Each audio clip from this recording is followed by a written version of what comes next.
Curtis? Hey, Quandre, congratulations. Just kind of curious what your thoughts are on the way the defense is moving in more of a 3-4 direction, how that might change things for you in the back end, if at all, and what your thoughts are with Clint Hurt and Sean Desai moving it in that direction. I mean, a lot of questions at once. I see you have these ready, but I mean, I think it'd be cool. You know what I mean? I think it's always good to continue to expand your knowledge of the game and learn new things. So, I mean, if we're moving more to a 3-4, which I'm not sure, I can't tell you that for sure, but I mean, it makes a lot more multiple. I mean, we've run a lot of 3-4 looks anyways, in the past. So, at the end of the day, I don't think it should be too much. I think, with some of the signings, we got a little bit bigger up front and, bringing Quentin Jefferson back, who's one of my favorite teammates of all time, back. And I mean, I think it's cool. I think Coach Hurt is going to do a great job. I think he's going to do some different things. And I mean, that's his job. His job is not to do the same, it's to do something different and bring a little different, flavor to the defense. So, we'll see how it goes. I'm excited about being around Sean, excited about being around Carl, and just learning and being around the guys as much as I can. And I think it's going to be very dope. I think, we'll switch up some more coverages as you guys seen last year. And we'll continue to move forward and, learn from things that we did last year. John Boyle? Quandre, since we're going to talk to Sidney Jones right after you, just what does getting him back to this defense do for you guys? What did he show you last year? I mean, I think it's dope to get Sid back. I mean, he was definitely getting comfortable in his role last year. He was making plays for us. And, I mean, you guys can see the talent that he has. I mean, he should have been a first-round draft pick when he came out of college. He just had a freak injury at Pro Day. But, I mean, I think, Sid is very athletic. I think he's smart. He loves the game. And, the only thing I'll do, I'm going to get him a little tighter jersey this year because his jersey was a little loose last year. Brady? Quandre, congratulations on getting the deal done. I'm curious, I mean, you knew the Wilson trade had gone down before you entered free agency and re-signed. I'm just curious what you thought of that and how that played into your thinking on coming back here, if at all. I mean, it's always tough to see a guy like Russ go. I mean, it's the business of the NFL, and you see Russ and Bobby go, and it's just like, she's like, kind of what mode are we in?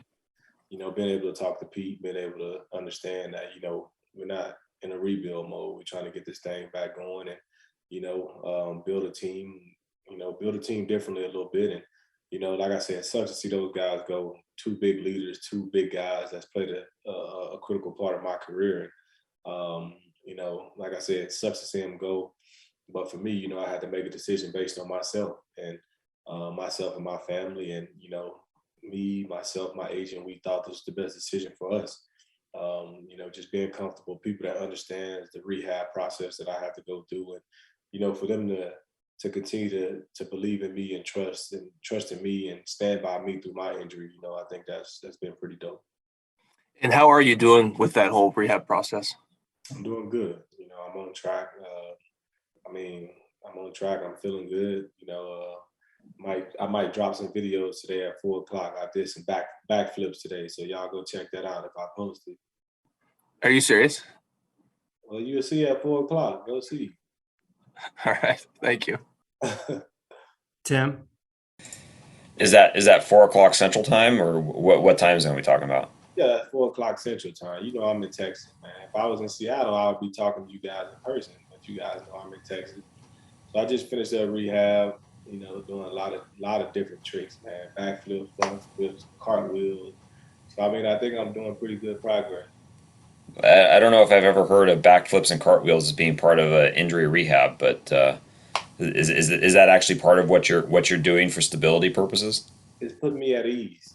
So okay. I know I can come back and be the best player for y'all. I think there was a thought that once you hit free agency that the market was going to dictate that maybe Seattle was out of the price range of being able to retain you. What did you find when you had conversations with other teams in terms of your value on the open market?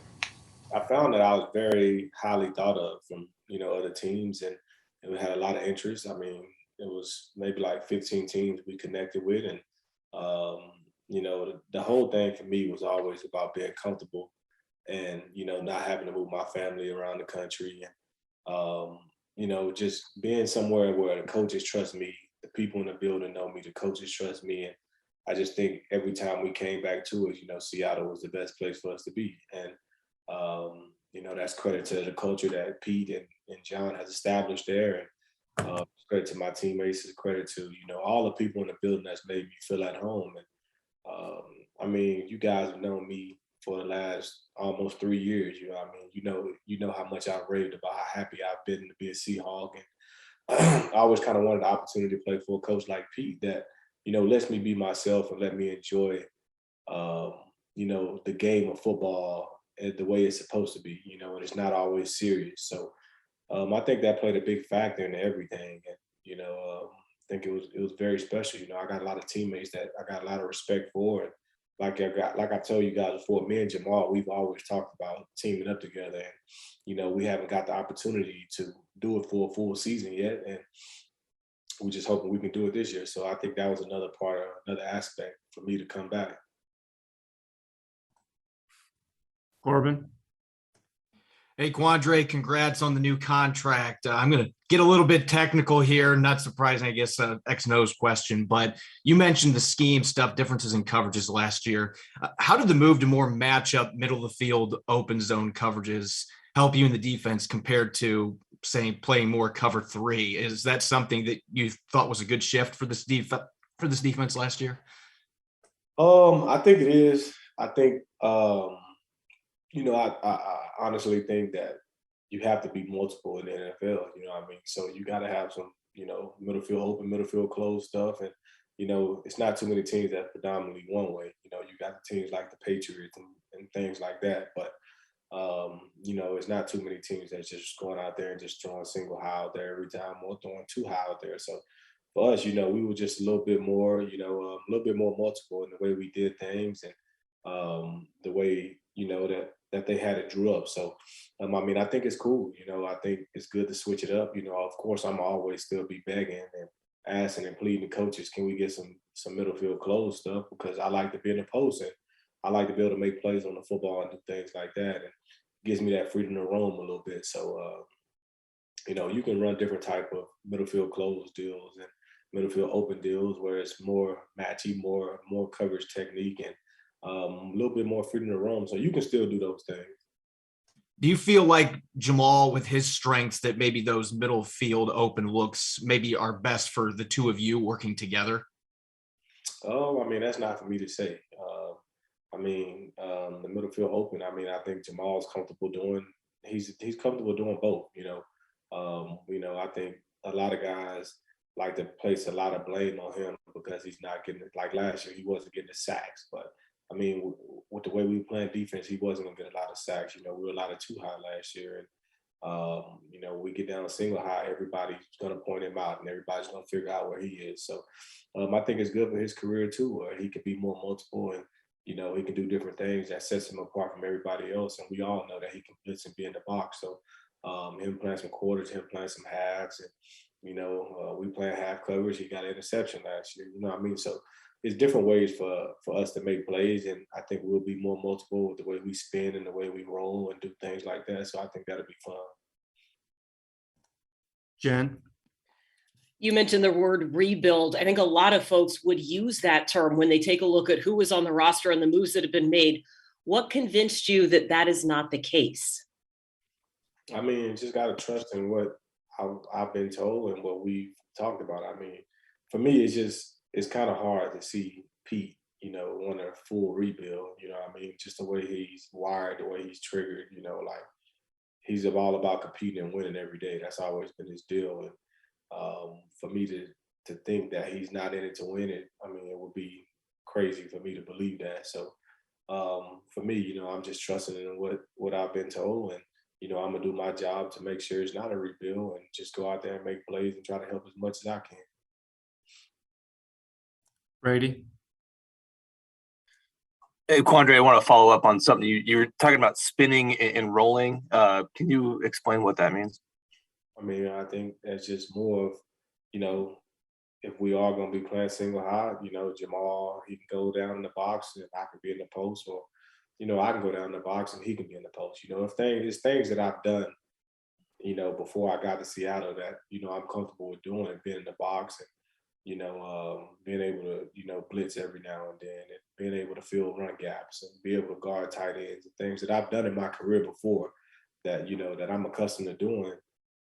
So I think, you know, I think that will make us more multiple also, if people not all just lined up and knowing exactly where we at all the time. And yeah, I was going to ask you too. Like, it sounds like you're talking about what people refer to as disguising defensive looks.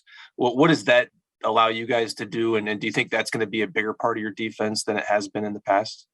I mean, that's just not necessarily disguising. You know, I think that's just me lining up in the box and Jamal lining up in the post sometimes. And you can't say exactly what we're gonna be every play. You know, I mean, that's Jamal playing dime linebacker or I'm playing dime linebacker. It's just you give teams different looks where, okay, they're very multiple. You don't know where 6 is gonna line up every play. You don't know where 33 is gonna line up. I think a lot of people get confused with disguising, and you know, a disguise is only as good as you make it. You know what I mean? So you can sometimes disguise can get you in trouble. You get your ass beat deep, then what's the point of disguising? So I'd rather line up, do my job, and know what I'm gonna do, and you know, make sure that I'm not letting anybody get by me. So, you know, I think a lot of people use this disguise stuff as, you know, something that, oh well, they're not disguising, so teams are doing that. But I mean, you can confuse yourself disguising too.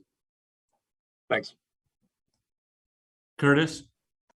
Yeah, Quandre, without Bobby being here anymore, the staple he's been of this defense for 10 years, do you feel any more of a weight on your shoulders to step into more of a leadership role than you already have been, given his departure from the team? Nah, not really. I mean, like I've said and I told you guys, I'm gonna be me every day, bro. So, you know, I'm not gonna change up who I am. I'm not gonna try to do anything extra where, you know, guys not respecting me the way they have before. You know, guys respect me for who I am and who I am every day. So what do I look like, you know, switching up who I've been 29 years of my life just because, you know, one of our best players and one of my favorite people of all time is gone. I mean, I think it's not just going to be one person to fill that void. I think it's going to be everybody that has to kind of fill that void and figure it out. So, I mean, I don't feel any pressure because I'm not going to change up who I am. I'm not going to change up the way that I do what I bring to the table. I mean, I'm just going to be me. It's no more pressure. I've had pressure on me since I was young, bro. My brother was the 5th pick in the draft. He was an All-American. So it's no pressure for me, bro. It's football. So I'm just living life, enjoying life. And like I say, I'm going to be me every day. All right. Anything else for Quandre, guys? Corbin, I seen that 5'5" too. That ain't nothing to brag about. That ain't it.